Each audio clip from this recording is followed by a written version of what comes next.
네, 안녕하세요. 주한장로교회 청년국을 섬기고 있는 박세준 전도사입니다. 이렇게 여러분을 만나 뵙게 되어서 정말 반갑습니다. 네, 먼저 오늘 나눌 말씀을 함께 볼까요? 네, 하나님을 전심으로 찬양했던 다윗의 고백입니다. 시편 63편 2에서 3절까지 말씀. 내가 주의 권능과 영광을 보기 위하여 이와 같이 성수에서 주를 바라보았나이다. 주의 인자하심이 생명보다 나음으로 내 입술이 주를 찬양할 것이라. 아멘. 예배 사역자가 된다는 것은 어떠한 직업이나 사역을 추구하는 것이 아닙니다. 예배 인도자의 최우선은 하나님을 아는 일이죠. 우리가 먼저 하나님을 알아야 하나님을 알릴 수 있습니다. 그러므로 예배에서 가장 중요한 질문은 내가 예배자인가? 입니다. 물론 음악적 재능 중요하죠. 그보다 더 중요한 것은 음악보다 하나님을 향한 뜨거운 마음, 열정입니다. 저는 가끔씩 혼자 악기를 하면서 혼자 예배를 드릴 때가 있는데요. 혼자 하나님과 예배하는 그 시간은 표현할 수 없는 가장 깊고 거룩한 예배의 현장입니다. 사실 예배는 하나님과 나와의 시간이기 때문에 이 시간을 통하여 하나님은 많은 것들을 보여주시고 위로해 주십니다. 예배자의 최우선 자세는 하나님과 예배하고 있는가? 그런데 많은 예배 사역자들이 실수하는 것들이 많이 있는데요. 여러 가지를 한번 살펴볼 텐데 그 첫 번째는 인기라는 달콤한 유혹입니다. 예배 사역자들은 앞에 서는 위치에 있다 보니까 내 위치를 위해서 영향력을 확장하고 싶어하고 성공에 대한 욕구를 드러낼 때가 있습니다. 그래서 제가 첫 청년 시절 때 찬양 선교단에서 이제 주로 악기 연주하면서 이렇게 활동을 했던 적이 있었는데요. 그때 늘 선배들이 강조했던 것이, 교육했던 것이 바로 이런 메시지였습니다. 하나님의 영광을 너희가 가로채지 말아라. 그래서 과할 정도로 우리 자신을 숨기는 그런 일들을 했었는데요. 예를 들어서 정말 옷도 촌스럽게 다 똑같이 맞춰 입고, 자매님들이 싫어하시겠지만 액세서리 같은 것들로 다 빼고요. 네, 튀는 행동도 금지시켰습니다. 되돌아보면 그렇게 함으로써 예수님이 받으실 영광을 가로채지 않기 위한 그런 부단한 노력이 아니었을까라고 한번 생각을 해보게 됩니다. 매트 레드맨이라는 영국의 유명한 예배 인도자가 있는데요. 그는 세례 요한이 했던 말을 그는 흥하여야 하겠고 나는 쇠하여야 하리라. 이 요한복음 3장 30절의 말씀을 예배 인도자의 모토로 인용합니다. 그는 예배 준비할 때마다 이 말씀을 새기기를 권장합니다. 그는 흥하여야 하겠고 나는 쇠하여야 한다.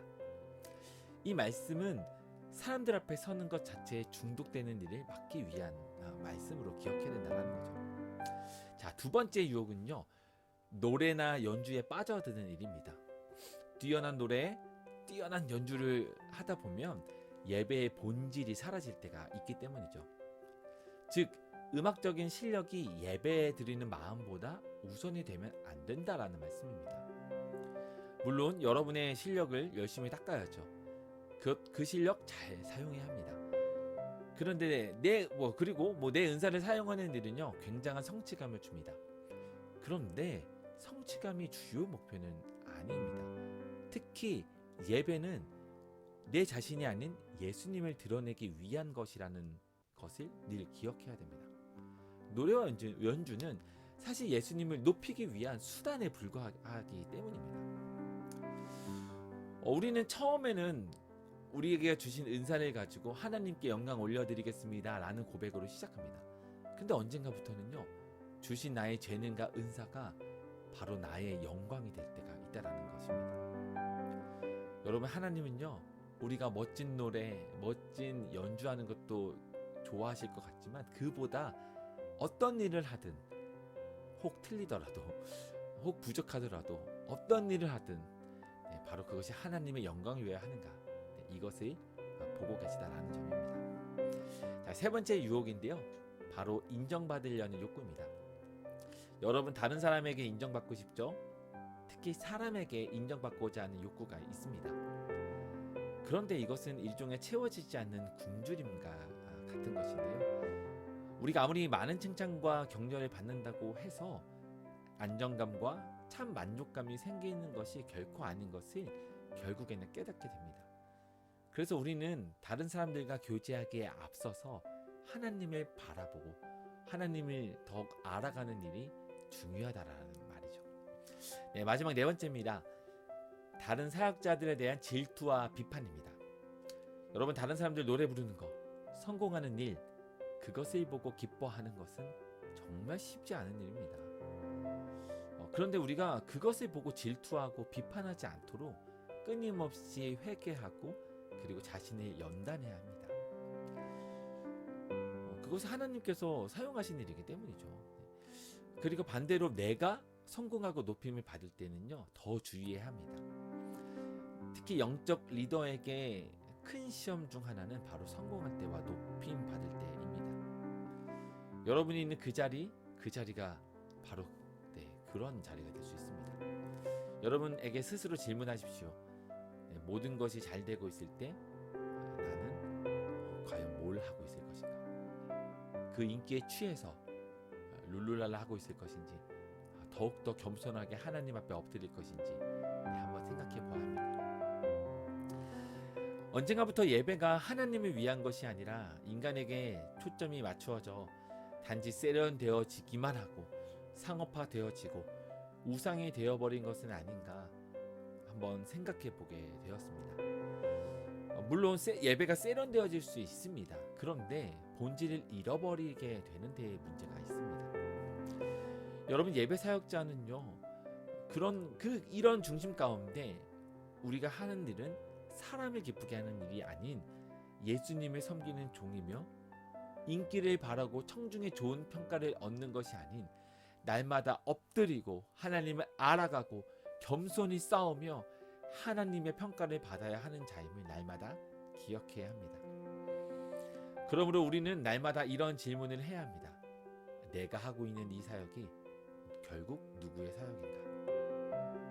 그것은 여러분 당신의 사역이 아니라 바로 예수님의 사역이라는 것입니다. 우리는 종으로서 쓰임받는 존재라는 것 날마다 기억하며 살아가길 바랍니다.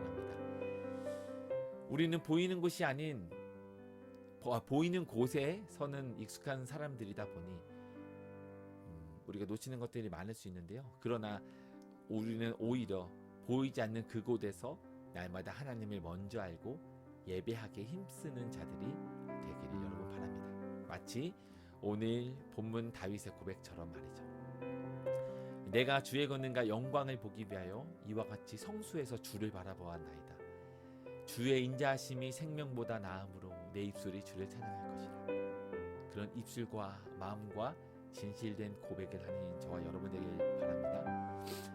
네, 오늘 이 이야기를 듣고 함께 묵상하는 그런 시간을 가졌으면 좋겠는데요. 첫 번째는 찬양을 통해 하나님께 영광을 드려야겠다라고 여러분 고백했던 그 초심 있지 않습니까? 그때가 언젠가 한번 생각해 볼까요? 두 번째는 그러나 그 초심, 하나님께 영광을 올려드리겠다라는 그 마음과 달리 혹 지금은 그 마음이 변하여 내 은사와 재능을 통해 스스로에게 영광을 취할 때가 있지는 않았나 한번 생각해 봅시다. 마지막으로, 그렇다면 내가 하나님께만 영광을 올려드리기 위해 한 주간 무엇을 해야 할 수 있을지, 그런 유혹을 어떻게 뿌리칠 수 있을지 한번 구체적으로 고민해보고 하나씩 실천해 봅시다. 네, 기도하겠습니다. 사랑과 은혜 하나님, 우리를 하나님의 사역자로 부르시고 인도하여 주셔서 감사합니다. 하나님, 우리의 부르심은 나의 공로로 된 것이 아니고 나의 재능과 나의 자랑으로 된 것이 아니고 오직 하나님의 섭리와 은혜로 이곳에 서 있음을 우리가 잊지 않기를 원합니다. 그러하기에 내 주신 은사와 내가 해야 될 모든 사역들이 나의 자랑이 되는 것이 아니라 오히려 하나님을 높이는 수단이 되길 원하고, 사람들의 기쁨이 되는 것이 아니라 하나님의 기쁨이 되길 원하고, 늘 자랑하고 자신을 높이는 것이 아니라 날마다 겸손히 주님 앞에 엎드리는 우리들 될 수 있길 원합니다. 우리가 찬양팀으로서 많은 사람들에게 눈에 띄는 자리에 있는데 그럴 때일수록 더 엎드릴 수 있도록 도와주옵시고, 우리의 시선이 회중이 아닌 하나님을 바라보고 하나님을 갈망하고 하나님을 알아가는 한 사람 한 사람 될 수 있도록 주님 붙잡아 주시옵소서. 살아계신 우리 구주 예수님의 이름으로 기도합니다. 아멘.